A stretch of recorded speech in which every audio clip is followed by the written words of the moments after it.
Buenas tardes a todos y todas. Bienvenidos a este ciclo de conferencias, la iconografía del Neotrópico en los Andes septentrionales, organizado por la Facultad de Ciencias Sociales y Humanísticas y el Club de Arqueología AD14 de la Escuela Superior Politécnica Litoral. Durante estos días de conferencia que hemos tenido, nuestros invitados han expuesto los resultados de sus investigaciones realizadas en diferentes localidades del país. Para un mejor desarrollo, como lo hemos venido realizando, se ha desarrollado una ponencia por día, la cual está siendo transmitida por Facebook Live, donde los conferencistas están compartiendo con nosotros sus resultados y experiencias, así como también el estado actual de este tipo de investigaciones en la arqueología ecuatoriana. Cada conferencista, como hemos venido indicando, tiene un tiempo de 30 minutos para luego responder a las preguntas del público, las cuales son recogidas a través de la sección de comentarios con sus respectivos nombres. A continuación, doy paso a la señorita Diana Cotapo, quien presentará a nuestro invitado. Muy buenas tardes a todos y sean bienvenidos a este ciclo de conferencias que hemos denominado Iconografía en el Neotrópico de los Andes septentrionales, el cual tiene como objetivo conocer el estado actual de los estudios iconográficos a través de las investigaciones realizadas por nuestros conferencistas. El día de hoy tenemos como ponente al candidato a máster Andrés Mosquera. Andrés es arqueólogo del Instituto Metropolitano de Patrimonio y antropólogo con mención en arqueología por la Pontificia Universidad Católica del Ecuador. Se encuentra realizando su tesis de maestría en estudios socioambientales en la Universidad Latinoamericana de Posgrado Líder en Ciencias Sociales, Flaxo. Además, cuenta con experiencia en proyectos de investigación arqueológica en las diferentes regiones del país.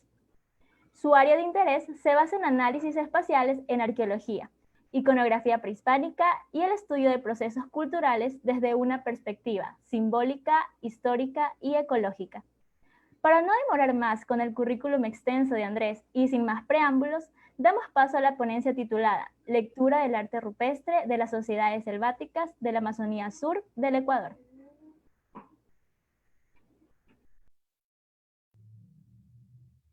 Gracias, Diana. Gracias a la Escuela Politécnica del Litoral por la invitación.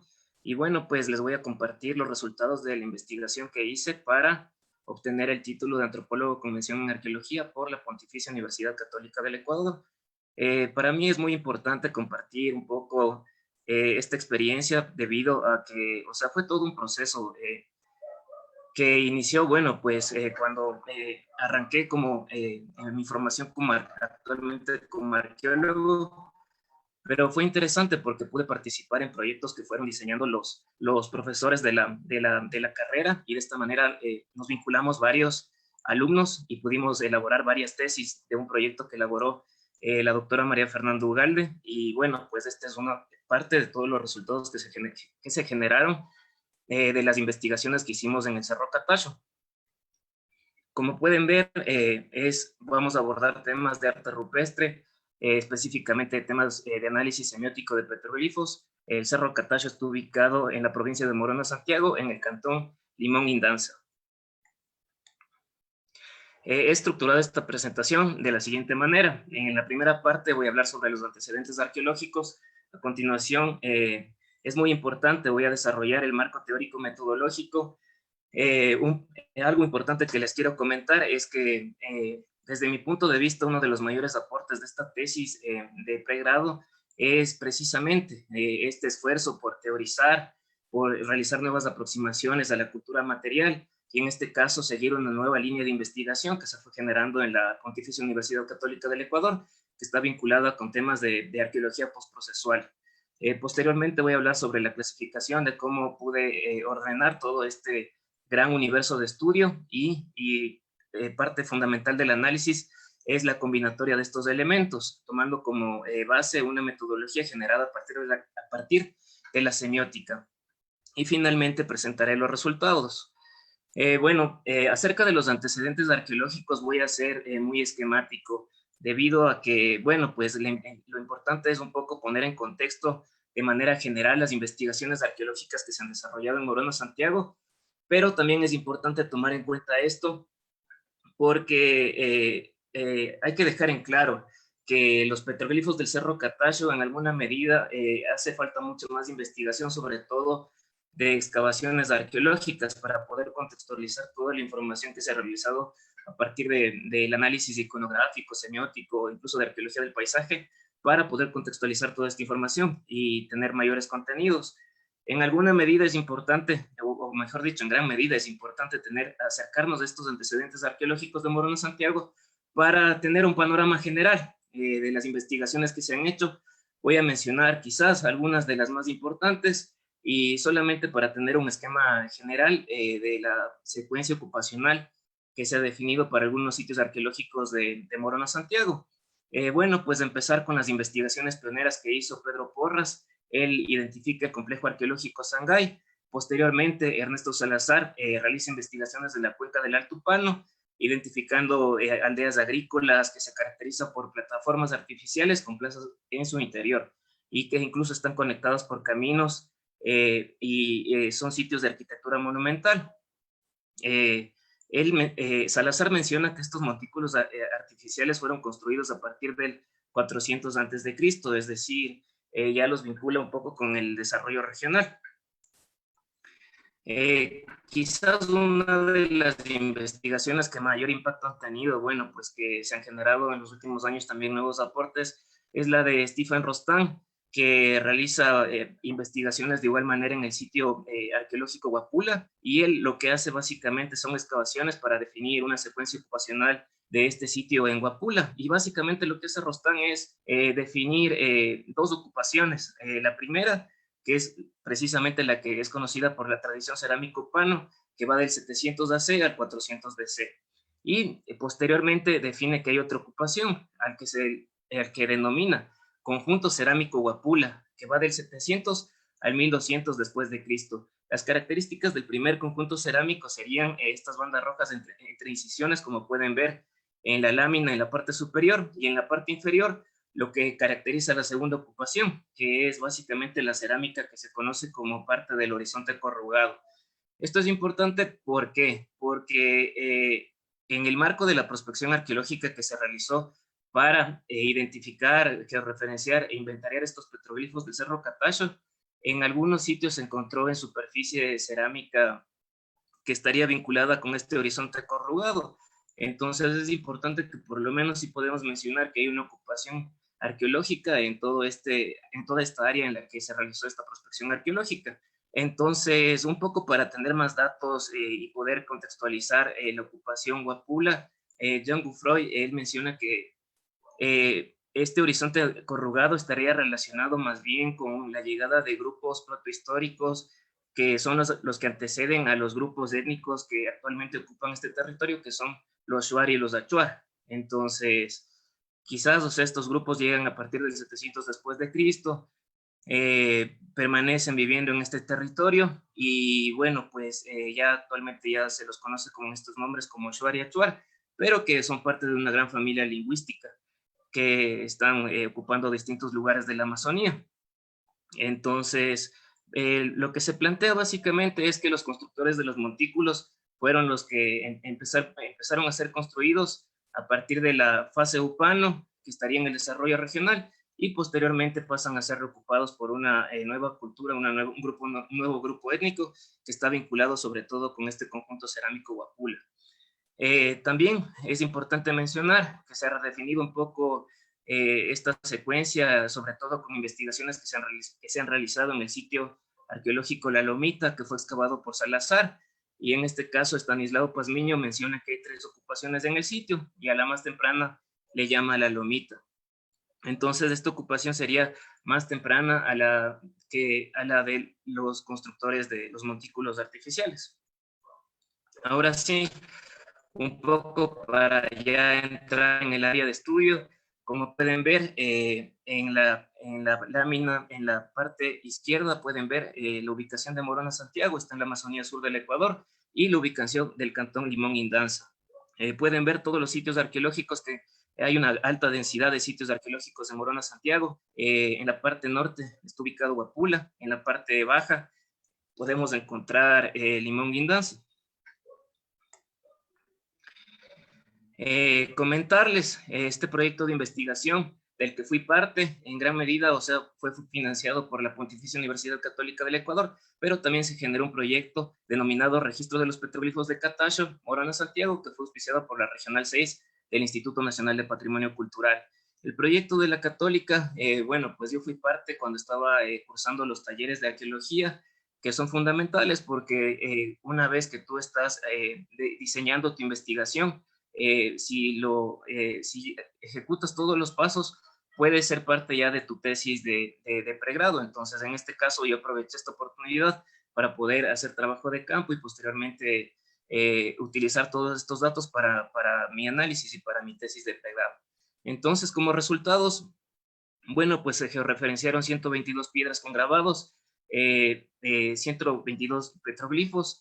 El total de los grabados que se encuentran dentro de todo este universo de estudios son 890 grabados, que yo para mi tesis de pregrado analizo todo este universo.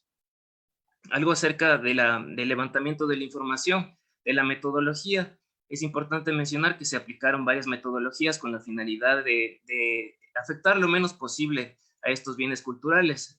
Una de las que quizás más se destacan es la fotografía nocturna, que de igual manera yo pude participar en el desarrollo de esta metodología. Entonces fue bastante interesante, pudimos incluso quedarnos trabajando en campo hasta, no sé, hasta la noche para aplicar esta metodología, utilizar iluminación artificial, realizar fotografías con un largo tiempo de exposición, y los registros son impresionantes realmente. O sea, se resalta la textura de los grabados, o sea, es importante, tenemos mayor información, podemos de esta manera realizar una mejor, un registro muy bueno. En general, bueno, tenemos otras metodologías como el calco. Posteriormente en laboratorio fue fundamental la digitalización de los grabados, y también pues, es fundamental que todo esto se ha generado y se ha ingresado en bases de datos. Entonces, bueno, pues ya me voy un poco a aproximar al marco teórico-metodológico y les comento.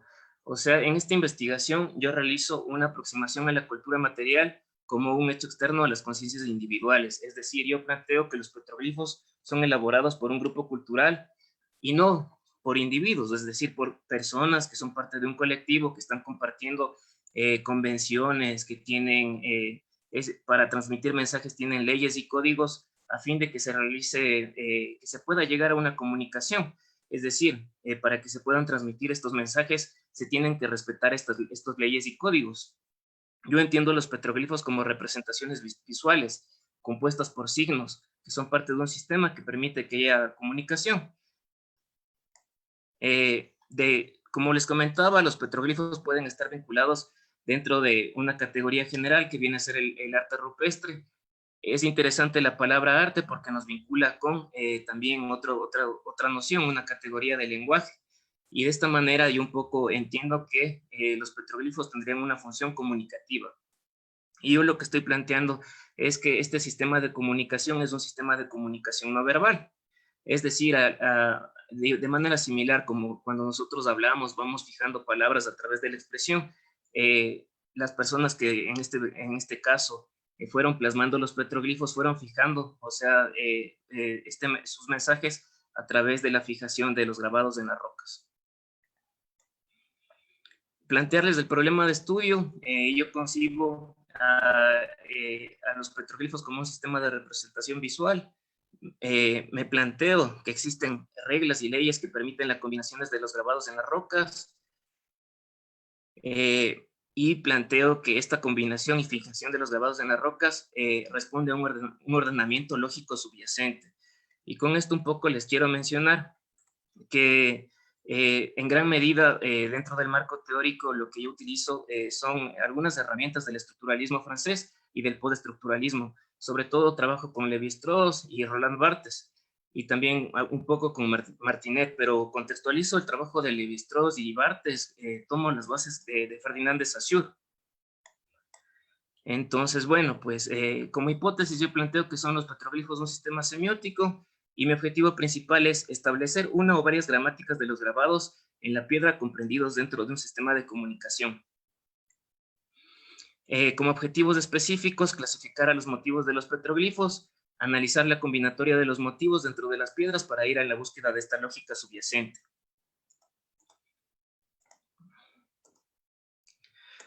Como les comentaba, para mí tres teóricos fundamentales en este marco teórico es Saussure, porque Saussure hace una distinción entre lengua y habla. La lengua es la parte social, colectiva, que no puede ser alterada, y el habla más bien tiene que ver con la parte individual. Es decir, por ejemplo, en la lengua está la estructura, en el habla pueden haber ciertos cambios. Yo puedo mencionar que, por ejemplo, cuando hablo en español, que defino que un objeto puede ser definido como silla. Si yo menciono me refiero a ese objeto en inglés, voy a mencionarlo como chair.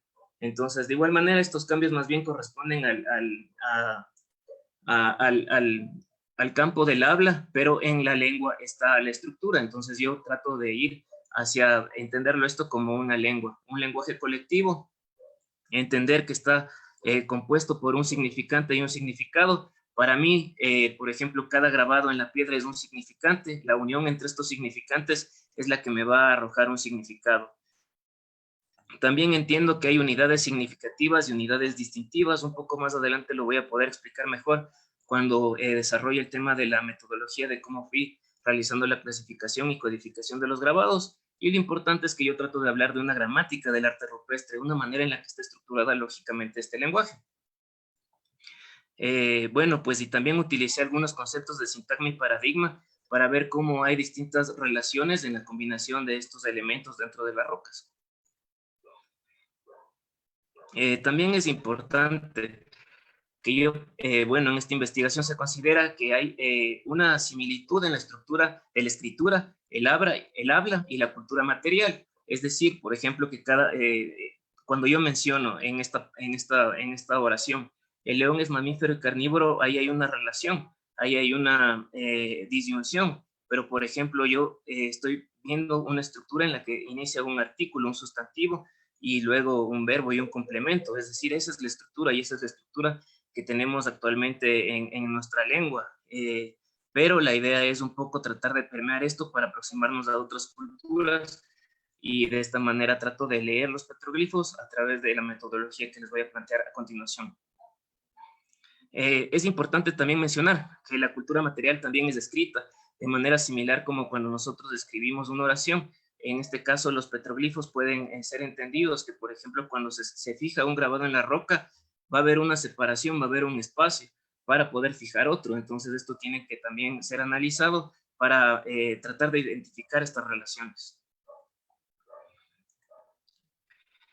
Cuando me refería a la doble articulación que es planteada por Martinet, yo hablo de unidades significativas y unidades distintivas. Para mí las unidades significativas, por ejemplo, vienen a ser en este caso los elementos generales de los grabados, pero las unidades distintivas van a ser cada uno de los elementos que componen a un grabado. Es decir, por ejemplo, puedo hacer una analogía. Una palabra está compuesta por letras. En este caso, un grabado está compuesto por una gran cantidad de unidades distintivas que vienen a ser, por ejemplo, como pueden ver, el contorno de un elemento. Se van realizando detalles para fijar quizás un rostro, elementos que lo van acompañando. Vemos que en este caso se invierten la manera en la que están fijados en este grabado los elementos. Uno está en la parte de arriba y otro está invertido en la parte inferior, y se van presentando nuevos elementos.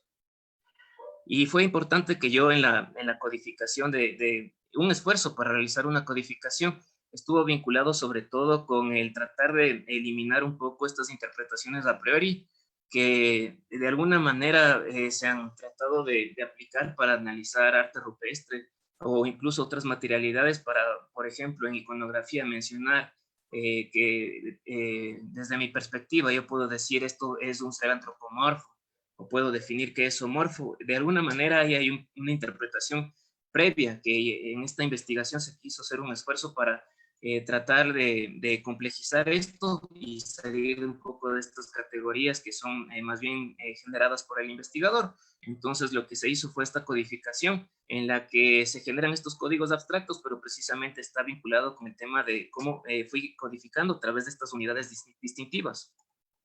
Esto se puede ver quizás de mejor manera con este ejemplo.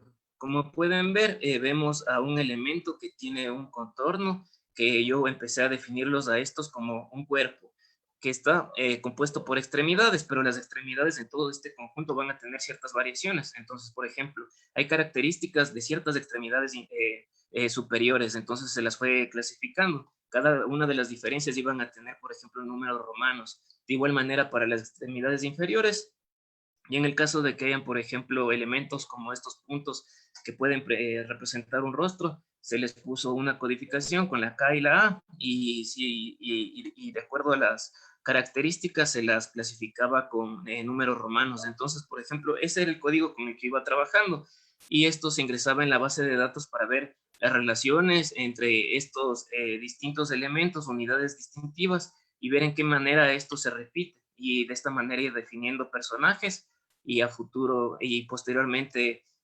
buscar la combinatoria de estos elementos. Entonces, como parte del análisis, bueno, pues yo también parto ya en el momento en el que estoy realizando mi investigación. Ya se han presentado varios artículos de María Fernanda y ella ya empieza a hablar de, bueno, algunos aspectos que son bastante interesantes que se pueden ver sobre todo en este caso específico de Katacho. Habla de que ya hay superposiciones en las rocas. Entonces, esto me sirvió en alguna medida para ya tener algunas ideas para la clasificación que yo realizo posteriormente. ¿Por qué? Porque, por ejemplo, es importante tomar en cuenta en la clasificación las dimensiones de los grabados. Hay grabados que se van a presentar de unas dimensiones mayores a 40 centímetros y otros que son mucho más pequeños. Entonces, esto fue un elemento o un criterio que se tomó en cuenta para la clasificación que la voy a exponer posteriormente. De igual manera, fue interesante que ya lo que plantea María Fernanda es que hay ciertos motivos que se van presentando de alguna manera recurrente en ciertas partes de las rocas. Entonces, esto también fue parte fundamental para poder clasificar los petroglifos. Y de igual manera, un poco, si yo estoy hablando de gramáticas, es clave definir que las representaciones en las rocas van a estar fijadas a través de ciertos ejes. Es decir, algunos van a estar en líneas diagonales, otros van a estar un poco más horizontales, como vemos en la parte de abajo. Y bueno, pues, como les comentaba, una parte muy importante de esta investigación fue un poco tratar de hacer esta clasificación, pero tomando en cuenta que yo utilizo todo el universo de estudio y que son 890 grabados, que es un universo de estudio bastante grande, yo lo que hago es aplicar en alguna medida una economía de la explicación para todo este universo de estudio. Y veo que no tengo que analizar las relaciones entre los 890 grabados. Yo lo que tengo que hacer es agruparlos, y lo que hice fue precisamente agruparlos en 8 categorías, o como los defino como subsistemas de contraste. Entonces, en este caso, como pueden ver, como tomando en cuenta lo que les mencionaba, fui definiendo cuerpos grandes, o sea, por las dimensiones, otros cuerpos que son pequeños, algunos que ya tenían algunas formas muy características como cuerpos serpentiformes, y hay otros que, por ejemplo, ya tienen solo líneas simples, que de igual manera son curvas, líneas serpentiformes, otros que son muy complejos de poderlos definir, entonces fueron definidos como abstractos. También hay que tomar en cuenta que habían composiciones, es decir, que están juntos varios elementos, y están juntos, sobre todo, hay líneas que los conectan. Y también, bueno, eso ya, habían otros que los fui definiendo como extremidades porque se repetían de manera recurrente en algunas piedras, pero que sobre todo aparecían como extremidades de algunos cuerpos que fueron definidos en la clasificación. Y también motivos geométricos. Entonces, estas fueron las 8 categorías, y yo empiezo a través de estas 8 categorías a buscar las combinaciones y las relaciones. Bueno, pues, y también lo que me pude, en el proceso de investigación, fue clave que una vez que ya fui definiendo el marco teórico, ya empiezo con el análisis. Siempre es importante que luego, ya cuando estás en la parte del análisis, un poco te toca volver al marco teórico, aumentar ciertas partes, buscar nuevamente, ir de nuevo a los autores. Y en este caso, para mí fue súper importante. ¿Por qué? Porque yo lo que estoy planteando son relaciones entre estos grabados, pero lo que empiezo a ver una vez que estoy realizando la investigación es que hay secuencias de grabados, y esto un poco empieza a complejizar la investigación, porque en alguna medida lo que yo esperaba encontrar es que, por ejemplo, un motivo de cierta categoría va a estar junto a otro de una categoría diferente, pero lo que empieza a ocurrir en el análisis es que empiezan a haber grabados de una misma categoría que están representados en las rocas. A esto es a lo que se le denominan secuencias. Y bueno, pues ya se había planteado que puede haber, es posiblemente que haya una narrativa que esté plasmada en los petroglifos, pero que esto haría relación a una historia mitológica. Es decir, me puse un poco a reflexionar, es posible que estén planteados mitos en estos petroglifos. Entonces un poco ya había que complejizar el marco teórico y también aproximarme a lo que plantea el estructuralismo francés. En este caso, lo que yo me hago una aproximación a lo que plantea Lévi-Strauss. Dentro de los principales aportes del estructuralismo francés están los estudios de parentesco, pero también el estudio de los mitos. Entonces, Lévi-Strauss plantea que las unidades constitutivas mayores de los mitos son los mitemas, y que no, por ejemplo, no son, en este caso, palabras, sino que vienen a ser las frases de un mito. Yo entiendo que estos mitemas, para mí, son estas secuencias de grabados. De esta manera es como yo empiezo a definir ciertas relaciones dentro de todo este universo de estudio. Entonces, ya esto es parte de los resultados. Puedo definir que hay 4 relaciones básicas que están presentes en todo este universo de estudio. Yo la definí como a la primera, como una relación de transformación, a la segunda como una relación de origen, a la tercera una relación de parentesco y a la cuarta una relación de exclusión. Cada una es una relación contradictoria con la que le antecede. Un poco ya vamos a ver en las imágenes. En este caso voy a ir a la relación de transformación. ¿A qué hago referencia con esto? Por ejemplo, hay estas secuencias de grabados que pueden ver plasmadas en ciertos petroglifos, pero que, como les decía, es decir, pertenecen a una misma categoría, son estas secuencias. Pero quizás en alguna manera lo que podemos ver es cómo hay, no sé, elementos que se están en un proceso de transformación, que es esta relación como que empiezan a tener solo ciertas unidades distintivas, es decir, solo ciertos rasgos con los que están acompañándoles a los cuerpos más grandes, pero que se van un poco complejizando estas imágenes. Entonces, a la segunda yo la definí como una relación de origen, y es básicamente porque están vinculados a los elementos que yo pude definir como posibles representaciones de rostros antropomorfos, pero están vinculadas sobre todo a líneas curvas, y en este caso a líneas serpentiformes. Entonces es una relación en la que posiblemente se estaba vinculando al ser humano con serpientes. Y también a la tercera relación la planteo como una relación de parentesco. ¿Por qué? Porque, bueno, pues son estas composiciones en las que hay varios elementos que serían antropomorfos, pero que, bueno, pues vemos elementos de distintas dimensiones, los más grandes. Hay unos que tienen ciertos atributos, otros no. Entonces quizás pueden haber distinciones de género, y hay otros que son de menores dimensiones. Entonces quizás esto nos esté tal vez expresando una frase o un contenido relacionado con una familia.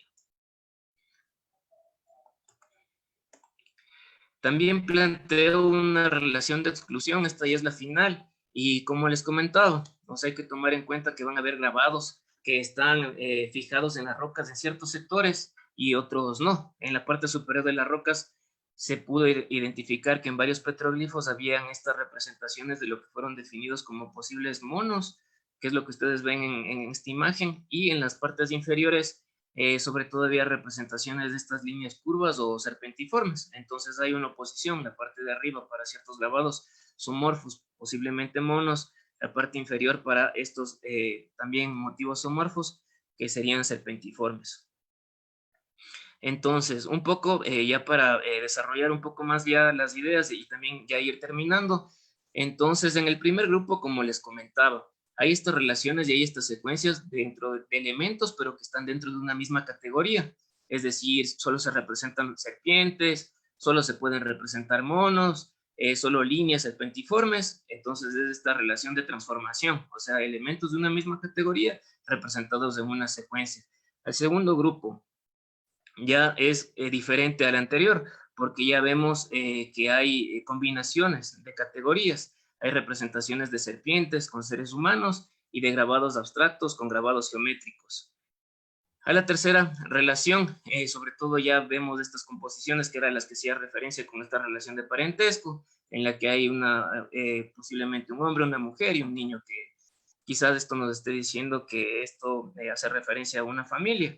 Y también finalmente mencionarles que habían petroglifos en los que solo hay un grabado en la roca. Entonces, es decir, a diferencia de las composiciones que estoy mencionando en la relación 3, la relación 4 es una relación contradictoria, tomando en cuenta que solo está fijado un elemento en toda la roca.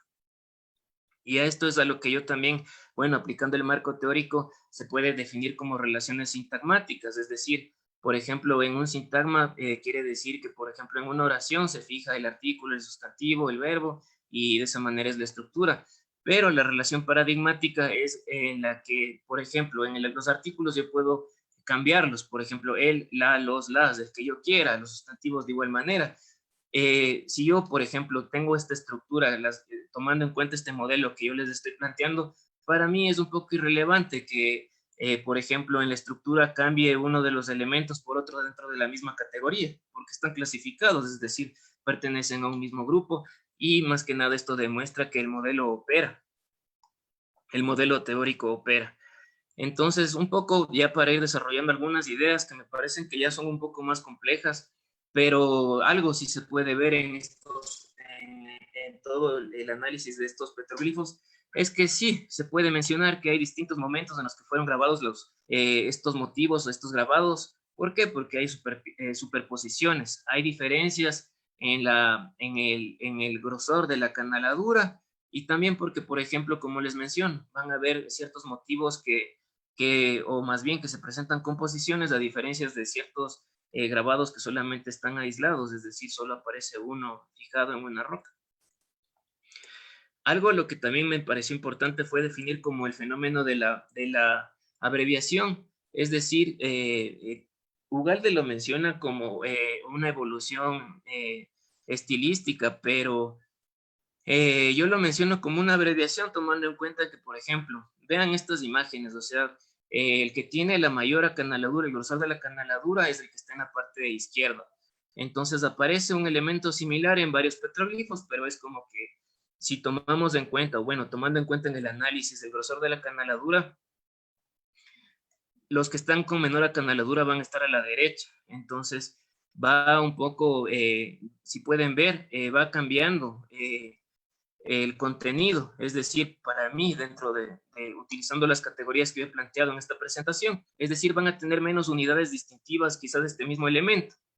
Por ejemplo, en la parte superior pueden ver que tiene quizás unos apéndices en la parte superior de la cabeza, y en la última ven incluso que ya solamente hay un contorno, es decir, a esto se lo definió como un fenómeno de la abreviación, porque quizás es el mismo personaje, pero se lo está representando de una manera un poco más simplificada y abstracta.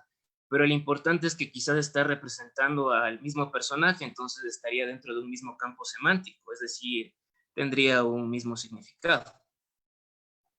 Es importante esta imagen porque con eso también voy a terminar la presentación.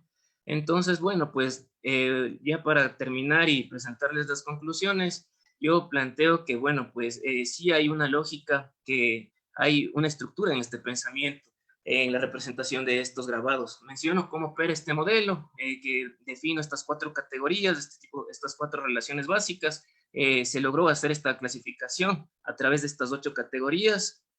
Y también, bueno, pues es importante que se han definido que hay secuencias en las representaciones de estos grabados. Y también, bueno, pues quizás que hay evidencias de que los motivos fueron grabados en distintos momentos. Un poco ya para culminar, si bien mi tesis se va más por el ordenamiento lógico y la búsqueda de esta estructura, también fue importante tomar en cuenta una aproximación hacia los significados, es decir, tratar de abordarlos también a partir de otra información, sobre todo antropológica. En este caso, por ejemplo, hay un gran trabajo que hizo Andrés Gutiérrez Rustillos y bueno, pues él plantea que qué relación tendrían estas serpientes o con qué elementos estarían vinculados, y sobre todo, bueno, pues es evidente que la serpiente está vinculada con el agua. Entonces, en la imagen que ustedes pueden ver en la parte inferior, dentro de todos estos elementos de los petroglifos del Catacho hay una relación que es la que yo planteo en el grupo 2, el ser humano vinculado con, o sea, posiblemente un ser humano relacionado con elementos serpentiformes. Entonces, les voy a leer textualmente lo que plantea Gutiérrez Rustillos. Dice, él comenta, estas figuras antropomorfas asociadas a serpientes frecuentemente se interpretan como chamanes o sacerdotes. Las serpientes se enroscan sobre los brazos de las figuras antropomorfas, chamanes con rostros humanos que las sujetan también por las cabezas. Los chamanes efectúan ceremonias con serpientes para propiciar la lluvia. Entonces, un poco lo que pueden ver en la imagen, en el grabado que está en la parte inferior izquierda, es un personaje ataviado, tiene elementos en la parte superior de la cabeza, del brazo izquierdo está saliendo un elemento, quizás un elemento serpentiforme. Entonces, posiblemente sí esté representado en este caso quizás un personaje de esta cultura, de este grupo étnico, que estaría vinculado con un chamán. Entonces estaría vinculado la relación de este ser humano ataviado, la serpiente y el agua. Y ya para culminar, les voy a plantear las investigaciones a futuro. En este caso, me parece fundamental que se deberían hacer investigaciones, pero un poco lo que yo he visto es que en el caso de los petroglifos, lo que estamos analizando son representaciones en 2 dimensiones. Y es interesante, por ejemplo, analizar en otros, por ejemplo, de otras culturas, pero también este tipo de representaciones en 2 dimensiones. Por ejemplo, en culturas que elaboran artefactos de cerámica, en este caso estatuillas antropomorfas o morfas, sobre todo si van a tomar en cuenta las estatuillas, o sea, son artefactos que están en 3 dimensiones, pero por ejemplo en el caso de muchas culturas de la costa y de la sierra, también hay, por ejemplo, los sellos. Entonces, si comparamos ciertos elementos de los sellos con los elementos de los petroglifos, vamos a hacer comparaciones de elementos que fueron representados en 2 dimensiones. La imagen que ustedes ven en la parte, la que está presentada ahorita en la pantalla, la tomé de una publicación de José Echeverría, pero que fue tomada de un libro de Emilio Estrada y hace relación a la cultura huangala, le menciona como una serpiente bicéfala. Y yo les mencionaba, en el análisis de todo este universo simbólico de los petroglifos del Catacho, aparece el mismo elemento.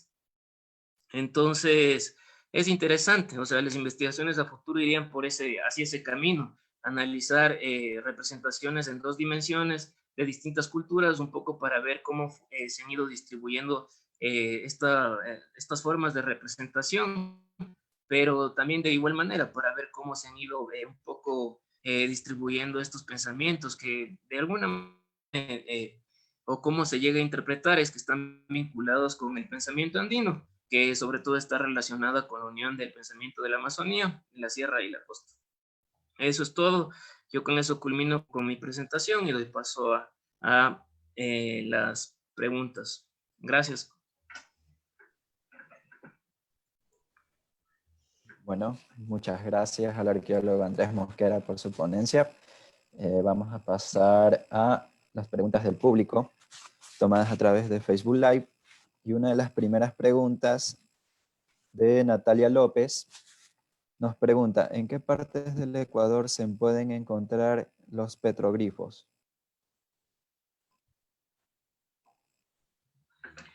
Bueno, pues hay en distintos lugares, incluso en la Sierra Norte del Ecuador, hay en San Luis de Panvil, hay petroglifos también en la provincia de Manabí, y bueno, pues hay en la Amazonía Norte, sobre todo los conjuntos que de igual manera identificó Pedro Porras en el Alto Napo, los que tenemos nosotros en, bueno, pues el equipo de investigación en Limón Indanza.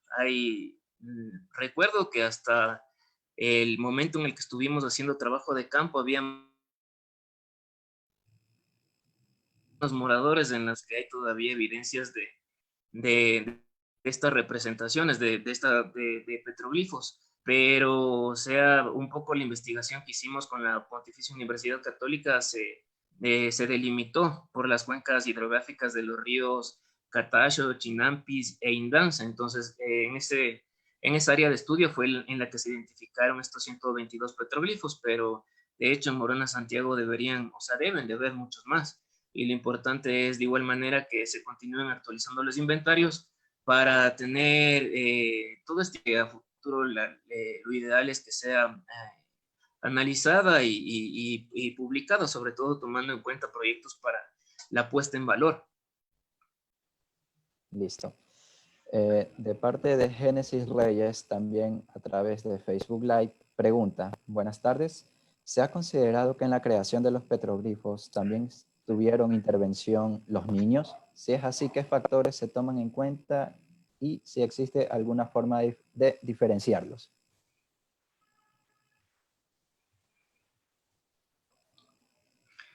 Bueno, David, un poco se cortó la pregunta, pero entendí la parte principal, que mencionan que si en los petroglifos se pueden también considerar que fueron elaborados por niños.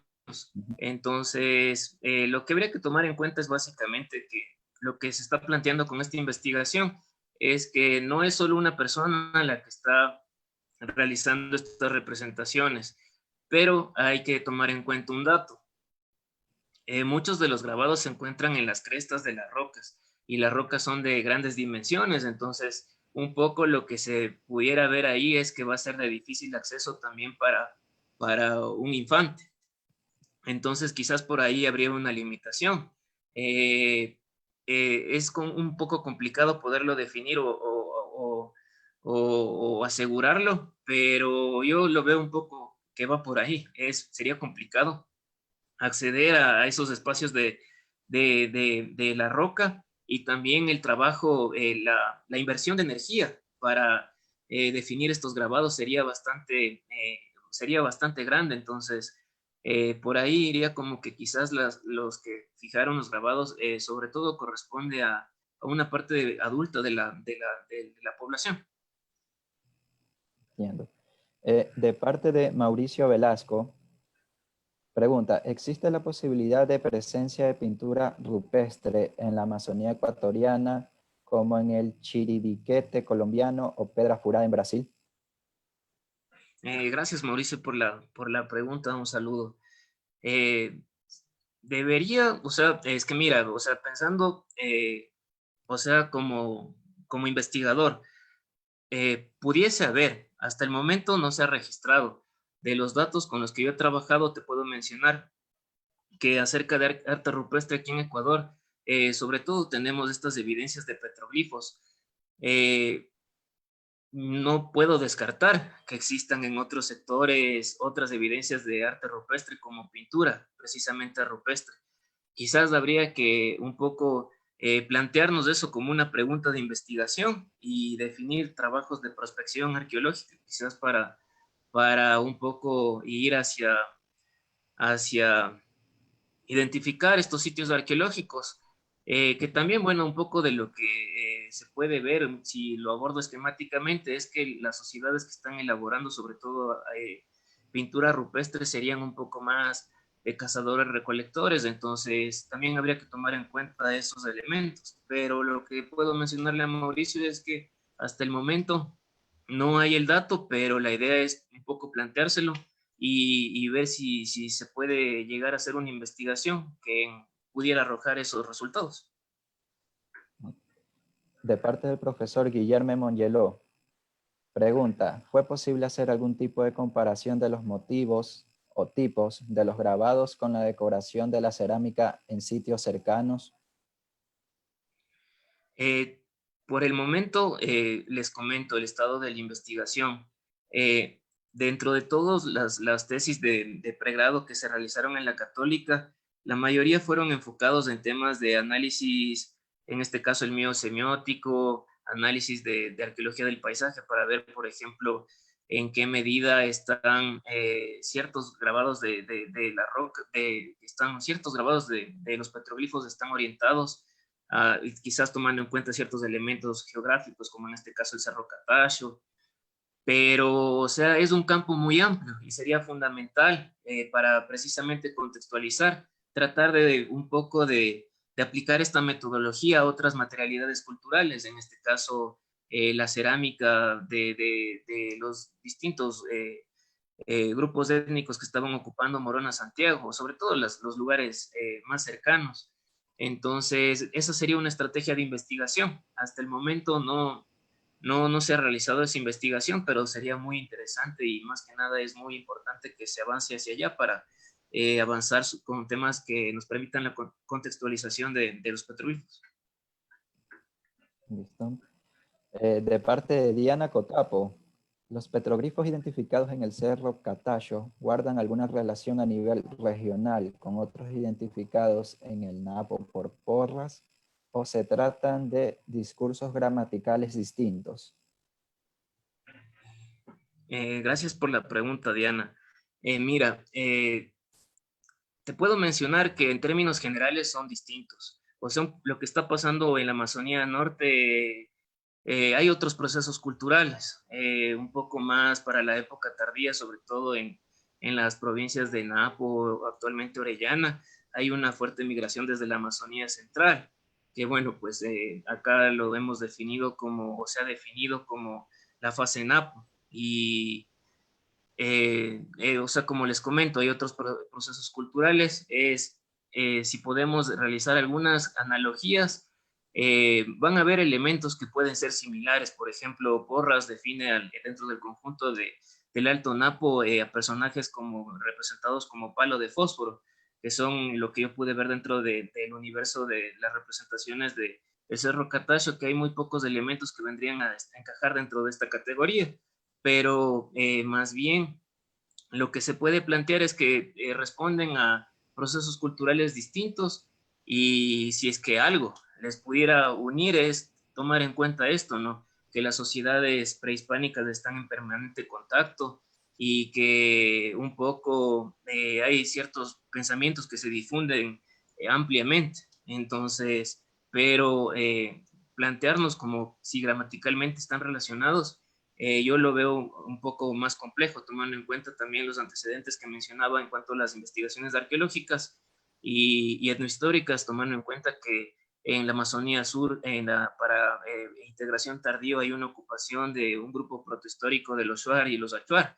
Entonces, eso hay que tomar en cuenta y sería fundamental para ver un poco las distinciones en estas gramáticas o lógicas que hay tanto en los petroglifos de la Amazonía Norte como de la Amazonía Sur. Entiendo. De parte de María José Moscoso, ¿los petroglifos se encuentran de forma aleatoria o únicamente están en zonas estratégicas? ¿Qué relación tienen entre sí y cuál sería su función? Es importante, bueno, pues tomar en cuenta en este caso en la investigación en el Cerro Catacho, habían ciertos conjuntos de petroglifos que estaban asociados a posiblemente terrazas artificiales. Entonces, en este caso, quizás, o sea, los petroglifos estaban cerca no sé, áreas que deberían ser investigadas, es lo que es fundamental. Pero, o sea, sobre todo ahí es fundamental el tema de arqueología del paisaje, es decir, en qué lugar están ubicados los petroglifos y asociados a qué elementos geográficos. De esa manera se pudiera definir si están vinculadas a áreas estratégicas. Como les mencionaba, los petroglifos en alguna medida están muy relacionados a los ríos. O sea, hicimos esta investigación tomando en cuenta las cuencas hidrográficas. Entonces, en todo este sector se encuentran, están ubicados los petroglifos, pero la relación directa sería con el río y con el cerro. Y además, entonces, iría por ahí un poco. La función, eso ya depende un poco ya también de la aproximación teórica del investigador. Como yo les planteaba en esta exposición, yo abordo esta investigación desde una noción semiótica de cultura, es decir, que la entiendo como un sistema de comunicación. Y para mí estos grabados lo que tienen básicamente, los petroglifos tienen una función comunicativa. Entonces, les estoy mencionando que están plasmados posiblemente mitos. Entonces, lo que iría por ahí, ¿no? Transmitir estos mensajes, un poco que este pensamiento mitológico de la Amazonía, o sea, está en alguna medida está todavía plasmado en estos grabados, y hacia allí iría el tema de la función de estos petroglifos. Listo. De parte de José Chancay. Buenas tardes, Andrés. ¿Conoces algún ejemplo de pintura rupestre que se haya registrado en nuestro país? Buenas tardes, José. Un poco entiendo que es la pregunta que hizo Mauricio Velasco, y hasta el momento en lo que les planteo, o sea, de la investigación que se hizo sobre todo para ver los antecedentes de investigaciones de arte rupestre en el Ecuador, no se tenía ningún dato de pintura rupestre. Eh, Quizás algo pude identificar que se habían registrado algunos petroglifos en Manabí, pero desconozco si están vinculados a pintura rupestre. Entonces, diría un poco por allá, por ahí la respuesta. Listo. De parte de Diana Cotapo, de nuevo. Conociendo los antecedentes del desarrollo de la cronología en esta área amazónica, ¿a qué afiliación cultural podríamos decir que pertenecen los petroglifos? Gracias por la pregunta. Es complicado porque, como les comento, hay algunos elementos que hay que desarrollar. Les planteaba en la exposición que pueden haber dos momentos en los que están siendo fijados los petroglifos en las rocas. Entonces, no solamente sería quizás un grupo étnico, pueden ser dos, pero tomando en cuenta las investigaciones arqueológicas preliminares y tomando en cuenta que cerca de de algunos petroglifos se encontró cerámica que pertenece al horizonte corrugado. Entonces, por ahí, si hacemos una relación o asociación directa, pudiéramos decir que quizás las personas que están diseñando estos grabados son las personas que estaban elaborando esta cerámica corrugada. Pero eso habría que definirlo mucho más, porque, por ejemplo, actualmente, por ejemplo, los Shuar y los Achuar, que son parte no sé, tienen este bagaje cultural de los grupos protohistóricos que eran parte de esta familia etnolingüística, como lo define Bufroy, etnojibarón. Ellos, los Shuar y Achuar actuales, no están elaborando petroglifos, entonces es como que con el paso del tiempo, o sea, un poco, quizás, no sé, por las dinámicas de la cultura, dejan de hacer estas representaciones, pero o sea, es complicado poderlo asegurar. Un poco como les digo, habría que complejizar todo este tema, continuar con más análisis, como precisamente en una de las preguntas que me pareció muy pertinente es analizar a esta estructura de los petroglifos con otras materialidades culturales, es decir, con diseños de la cerámica, y una vez que por ejemplo, se tenga una secuencia ocupacional para estos sitios de Limón y Danza, ahí empezar con estos análisis un poco comparativos para ya definir los temas de las filiaciones culturales. Listo. Muchas gracias al arqueólogo Andrés Mosquera. Damos paso al profesor Angelo Constantine, quien va a cerrar la ponencia de hoy día. Muchas gracias, un gusto y un placer haberlo tenido con nosotros. Gracias, David. Bueno, muchas gracias, Andrés. Muy buena tu ponencia, excelente, muy dedicada, muy elibanada, muy bien realizada. para nosotros, los que conformamos la Facultad de Ciencias Sociales y Humanísticas de la Escuela Superior Politécnica del Litoral, el Club AD 14, el Club Estudiantil de Arqueología AD 14, estamos muy agradecidos. Bien, yo estoy muy emocionado de que hayas compartido con nosotros tu investigación, ¿no?, de la iconografía del Cerro Catallo, de los petroglifos del Cerro Catallo, de toda esa cuenca, de la microcuenca del Limón Indanza, del río Limón Indanza, en la cual estuvimos trabajando ahí, donde hubo un equipo muy bueno, excelente dirección de la doctora Fernanda Ugalde por parte de la Escuela de Arqueología de la Pontificia Universidad Católica de Quito, ¿no?, donde se hizo una investigación transdisciplinar, ¿no?, donde hubo arqueología, geografía, medio ambiente, etcétera, donde compartieron estudiantes como Gini, por ejemplo, en geografía, ubicando los sitios, los petroglifos, ¿no? Muy bueno, especialmente todo ese grupo humano de estudiantes que apoyaron a ese trabajo que se realizó, como por ejemplo Valeria, Amy, usted mismo, Andrés, Daniel, Estefanía, Iván Toscano, y realizaron sus tesis, sus investigaciones, y especialmente tú que hiciste la primera tesis de iconografía en la Amazonía Sur. Me parece un trabajo fabuloso, ¿no?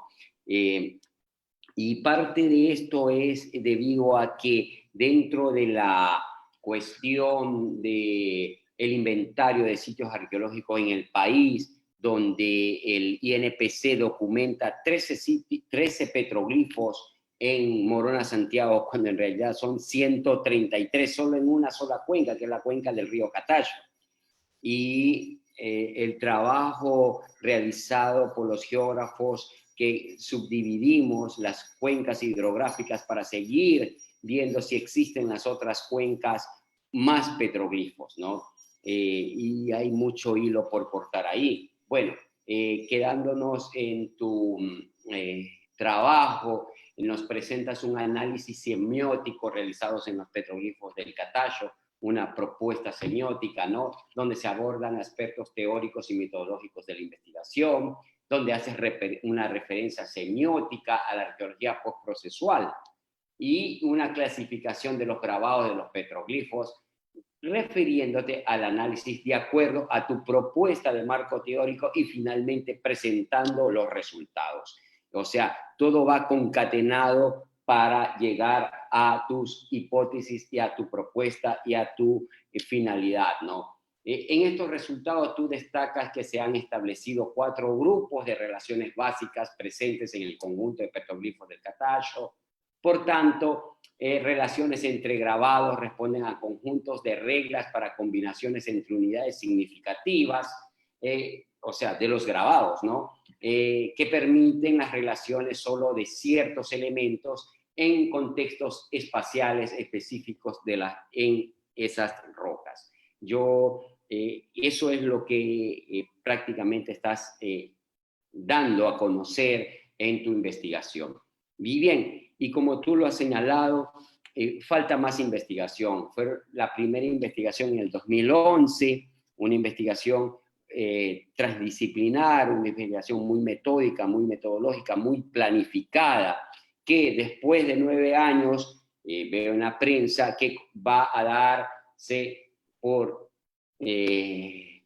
fin a conocer a nivel cultural y a nivel turístico los petroglifos del Catallo. Pero los petroglifos del Catallo no se remiten solamente a que está una roca con petrograbados o con diseños, ¿no?, donde está esa información, ¿no?, que realizan los nativos de la Amazonía Sur, ¿no? Entonces, lo que impresiona es que hay ya información, 2 licenciaturas, 2 tesis de investigación, varias publicaciones, y bueno, y ya se comienza nuevamente a realizar esta puesta en valor del parque de petroglifos más grandes del país. Sin embargo, no he visto hasta la fecha, y vale recalcar que estuvo Mauricio, los investigadores que han realizado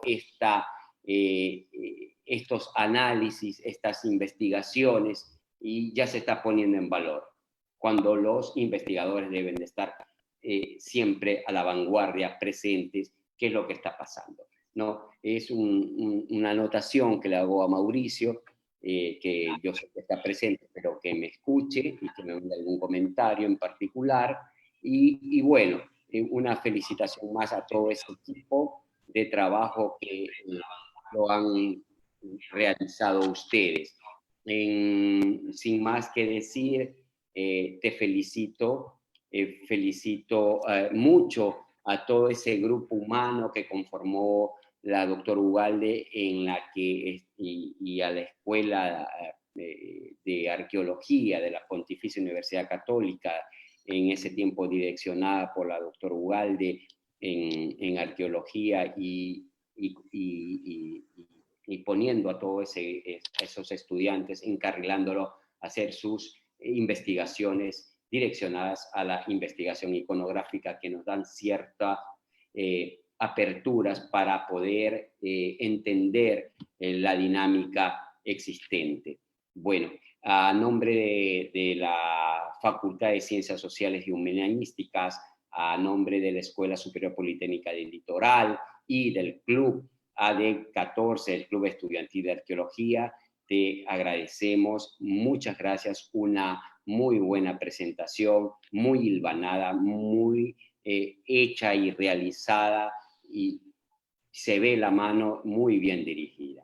Te felicito y muchas gracias por compartir tu experiencia. Gracias a ti, Ángelo, y gracias a Spol por la invitación. Muchas gracias. Ok, bueno. Les invitamos mañana para la última charla que tenemos, que es la charla de la licenciada Tamia Alexandra Viteri, que trata sobre las urnas, la iconografía de las urnas Napo. Estaremos muy gustosos que nos acompañen a las 4 de la tarde aquí en la Facultad de Ciencias Sociales y Humanísticas, a través del canal de Facebook, para continuar con nuestra última charla de la iconografía en el Neotrópico de los Andes septentrionales. Sin más que decir, quedo agradecido, Andrés, quedo agradecido al público, y mucha gratitud a nuestra facultad, al club que nos ha abierto las puertas para poder observar, ver a los nuevos y no nuevos, porque ya no son tan nuevos, sino a la juventud en la arqueología en este país, que está dando mucho que conocer de sus trabajos en diferentes localidades. Hemos visto en la costa ecuatoriana como es los trabajos de María Fernanda, y los trabajos de Juan Andrés López con Manteño, tus trabajos en Cerro Catallo, y ahora, bueno, Amazonía Norte. Un placer, muchas gracias a todos, gracias por acompañarnos. Mañana estaremos a las 4 de la tarde, y le agradecemos a todos por su presencia. Mucho gusto.